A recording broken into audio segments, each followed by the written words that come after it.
ऋतु कोहली हैं, कह रही हैं कि इनका 8-9 लोगों का संयुक्त परिवार है और ये अकेली खाना बनाती हैं। दिन में 3 बार 3 तरह का खाना बनता है और थोड़े बहुत वीडियो देखती हैं। वीडियो भी कम ही देख पाती हैं क्योंकि खाना बनाना होता है। और वीडियो में कह रही हैं, आचार्य जी आप कहते हैं कि महिलाओं को भी आत्मनिर्भर होना चाहिए, नौकरी वगैरह करनी चाहिए। मैं नौकरी क्या करूं, मेरे पास तो आपके वीडियो तक देखने के लिए वक्त नहीं है। फिर लिखा है कि ना कुछ पढ़ सकती हूँ ना कुछ और कर सकती हूँ। आप कहते हैं कि अपने व्यक्तिगत विकास के लिए खेलो भी और तमाम अन्य चीज़ें, मैं उनमें से कुछ भी नहीं कर सकती। और ले दे के करती क्या है उसके बारे में उन्होंने लिखा है कि खाना बनाती हैं काफ़ी, क्योंकि परिवार काफ़ी बड़ा है, अलग अलग तरीके के खानों की ज़रूरत पड़ती है, वो भी दिन में 3 बार। तो ये दिन में 8-10 घंटे रसोई में ही रहती हैं। यहाँ तक हुआ। फिर आगे कह रही हैं ये मुद्दा मैंने घर वालों के आगे उठाया आपका वीडियो देख करके। आप बोल रहे हैं कि भाई महिलाओं को सिर्फ ऐसे ही रसोई वगैरह तक सीमित नहीं रह जाना चाहिए। तो ये बात मैंने घर वालों से भी बोली, तो घर वालों ने मुझे समझाया है कि सबसे बड़ा धर्म होता है सेवा, और तुम तो सेवा करती रहो और सेवा करते करते ही तुमको मुक्ति प्राप्त हो जाएगी। तो आचार्य जी फिर सेवा ही करती रहूं, आपके वीडियो वगैरह भी देखने की क्या ज़रूरत है, और बाकी नौकरी वोकरी तो सब बहुत पीछे हो गई। नहीं, सेवा तो ठीक है, पर किसकी सेवा?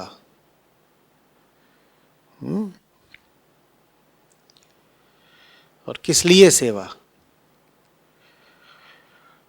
सेवा जब भी करी जाती है तो कोई बैठा होता है जो उस सेवा को स्वीकार भी कर रहा होता है ना। आप सेवा कर रहे हो और सामने कोई है जो आपकी सेवा से लाभ ले रहा है। कहीं ऐसा तो नहीं जो आपको सेवा का पाठ पढ़ा रहे हो वही वो लोग हों जिन्हें आपकी सेवा से लाभ भी होता हो। फिर तो कन्फ्लिक्ट ऑफ इंटरेस्ट आ गया। COI, the one encouraging you towards service is also the recipient of the service। जो आपको बार बार बोल रहा है सेवा करो सेवा करो, वो ऐसे इशारा कर करके ये भी बता रहा है मेरी सेवा करो मेरी सेवा करो। तो अगर सेवा से ही मुक्ति मिल जानी है तो फिर ठीक है, जाइए बाहर। इतने अनाथ घूम रहे हैं, बेघर घूम रहे हैं, बेसहारे घूम रहे हैं, सड़कों पर पशु हैं, वो सब कहीं ज़्यादा कमज़ोर और दुखद स्थिति में हैं, उनको आपकी सेवा की ज़्यादा ज़रूरत है। आप उनकी सेवा क्यों नहीं करती? महिलाओं को जो भी लोग ये बताते हैं कि महिला के लिए तो सबसे बड़ा धर्म यही है कि वो सेवा में रत रहे, मैं उनकी बात से सहमत हो सकता हूं। लेकिन फिर जो सबसे ज़्यादा दीन है, दुर्बल है और दुखी है, महिला को उसकी सेवा करने दीजिए ना। अपनी सेवा काहे को करवा रहे हैं?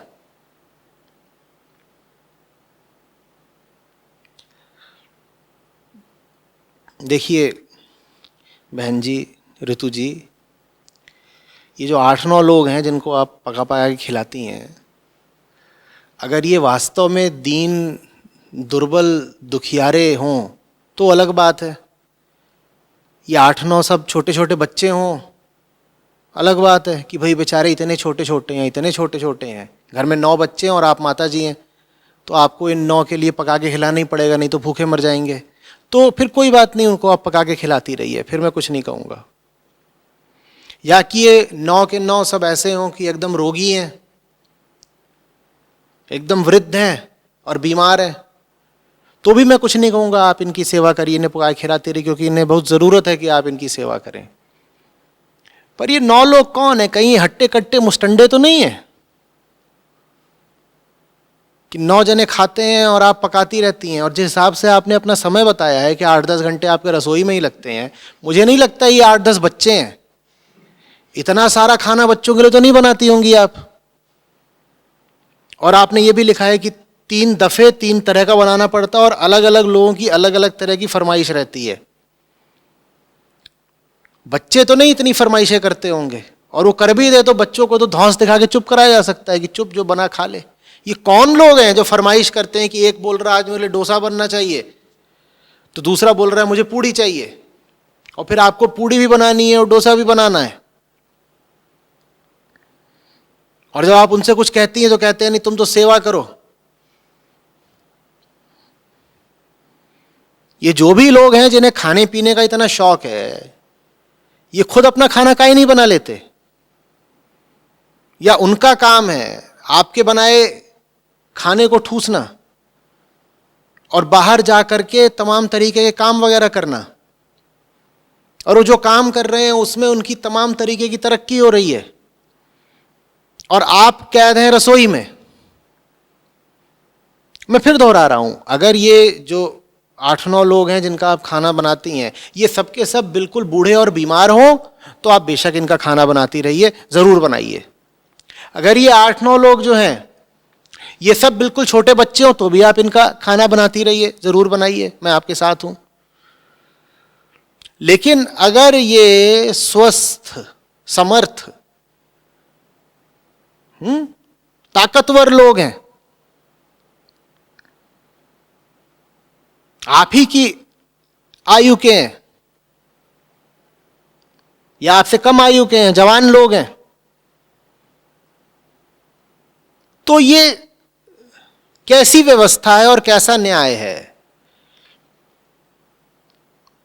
कि आपको इतना भी समय नहीं दिया जा रहा है कि आप किताबों के साथ दिन के घंटे 2 घंटे गुजार लें, कि आप अखबार पढ़ लें, कि कोई आप ज्ञानवर्धक वीडियो देख लें, कि घर से बाहर निकल करके आप किसी तरह का कोई कोर्स कर लें।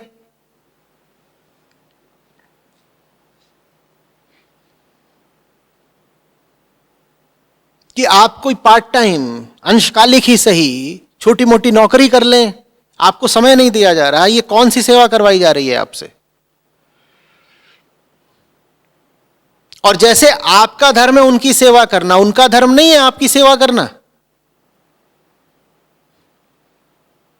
या महिलाओं और पुरुषों के लिए धर्म भी अलग अलग हो जाता है कि पुरुष का काम है ठूसना, ये धर्म है उसके लिए कि जितना ठूसेगा उतना मोक्ष की ओर बढ़ेगा, और महिला का काम है ठुसाना कि जितना पका पका खिलाएगी उतना मुक्ति पाएगी।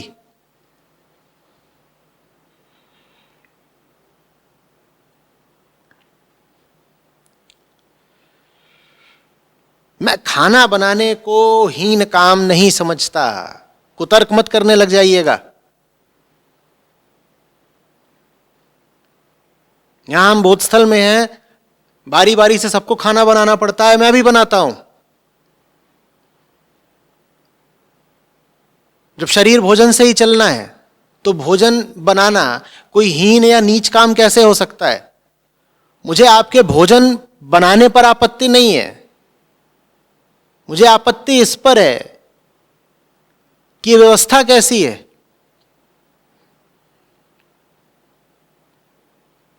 जो आपको भोजन बनाने से आगे का कोई काम करने ही नहीं दे रही। क्योंकि भोजन बनाना आवश्यक जरूर है, लेकिन किसके लिए आवश्यक है? शरीर के लिए। और उसकी कुछ उपयोगिता निश्चित रूप से है। मैंने कहा तो हम भी खाना बनाते हैं क्योंकि हमें पता है खाना बनाना है, भाई शरीर खाना मांगता है, कुछ तो उपयोगिता है ही खाने की। लेकिन इतनी भी उपयोगिता नहीं हो गई ना खाने की कि मैं आपके सामने बैठा हूं, आप मुझसे सवाल पूछ रहे हैं और मैं यहां से उठ करके चल दूं कि खाना बनाना है।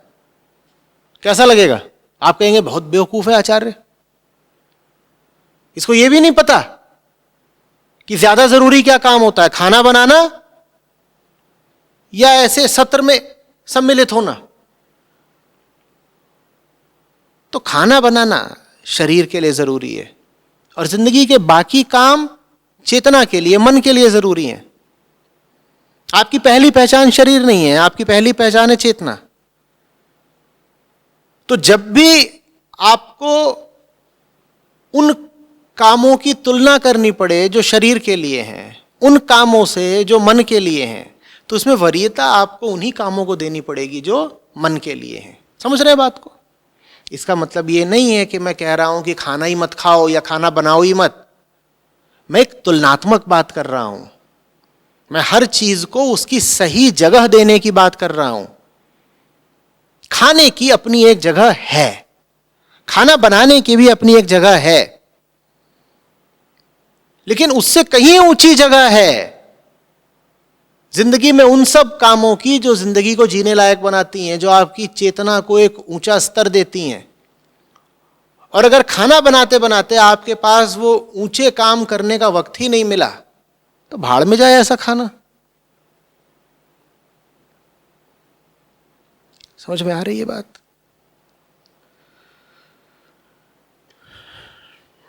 घर में जरा बैठक बुलाइए जिसमें कुछ न्याय की और ईमानदारी की बात हो, और पूछिए कि कितने लोग यहां पर ऐसे हैं जो इतने कमजोर हैं और इतने बीमार हैं कि रसोई में प्रवेश ही नहीं कर सकते। और अगर आपके अलावा 2-4 लोग ऐसे हैं जिन्हें खाना बनाना आता है या खाना बनाना सीख सकते हैं, तो फिर खाना सबको बारी बारी से बनाना चाहिए, ताकि आपके ऊपर से इस काम का बोझ थोड़ा कम हो। आप भी बनाइए, दूसरे लोग भी बनाएं, यही उचित और न्यायपूर्ण बात है। और फिर आपका जो समय बचे वो आपको सोने में और हो हल्ले में और गॉसिप में नहीं बिताना है। वो समय आपको अपने व्यक्तिगत और आंतरिक विकास के लिए इस्तेमाल करना है। ठीक है ऋतु जी?